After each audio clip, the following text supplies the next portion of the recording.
दिल खुश हो जाएगा। गौर से पढ़िए। एक मर्तबा हमारे प्यारे नबी सल्लल्लाहु अलैहि वसल्लम के कदमों में एक कबूतर आकर बैठ गया। इतने में एक बाज आकर दूसरी जगह बैठ गया।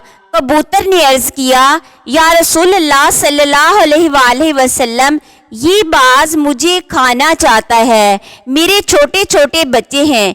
प्यारे नबी सल्लल्लाहु अलैहि वसल्लम ने बाज की तरफ देखा और फरमाया, इसे छोड़ दो। बाज ने अर्ज किया, अगर मैं इसे छोड़ दूं तो मेरे बच्चे भूखे रह जाएंगे। रसूल पाक सल्लल्लाहु अलैहि वसल्लम ने फरमाया, अगर ऐसा है तो मेरी रान से गोश्त निकाल लो। ये सुनकर दोनों ने अर्ज किया, या रसूलल्लाह सल्लल्लाहु अलैहि वसल्लम, हम आप पर कुर्बान हो जाएं। हम फरिश्ते हैं, हमें अल्लाह ताला ने भेजा है कि जाकर देखो मेरे महबूब कैसे प्यारे फैसले फरमाता है। सूरह कमर आयत नंबर 7। क़यामत के रोज इंसान अपनी कब्र से ऐसे निकलेंगे जैसे फैली हुई टिड्डियां।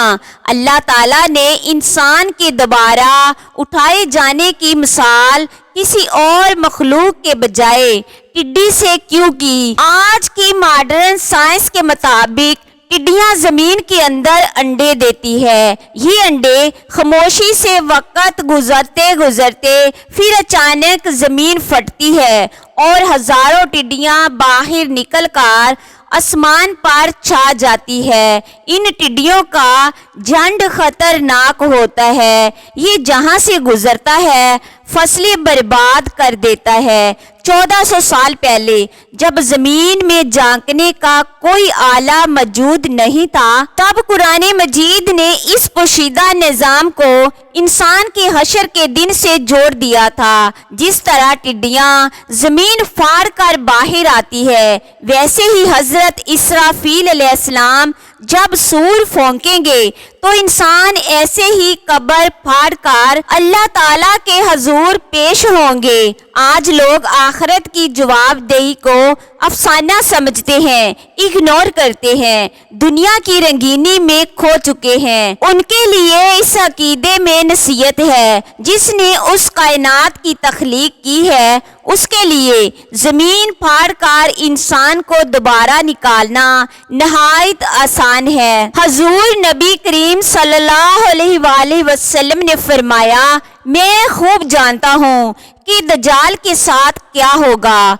उसके साथ बहती हुई नहरें होंगी, उनमें से एक का पानी देखने में सफेद होगा और दूसरी देखने में भड़कती हुई आग होगी। अगर कोई आदमी उसे पा ले तो उस नहर में जाए जिसे भड़कती हुई आग तसव्वुर करे और आंख बंद करके अपने सर को झुकाए, फिर उसे पिए। बेशक वो ठंडा पानी होगा और बेशक दज्जाल बिल्कुल बंद आंख वाला होगा। उस पर एक मोटी फली होगी, उसकी आंखों के दरमियान काफर लिखा हुआ होगा और हर लिखने वाला और जाहिल मोमन उसे पढ़ेगा।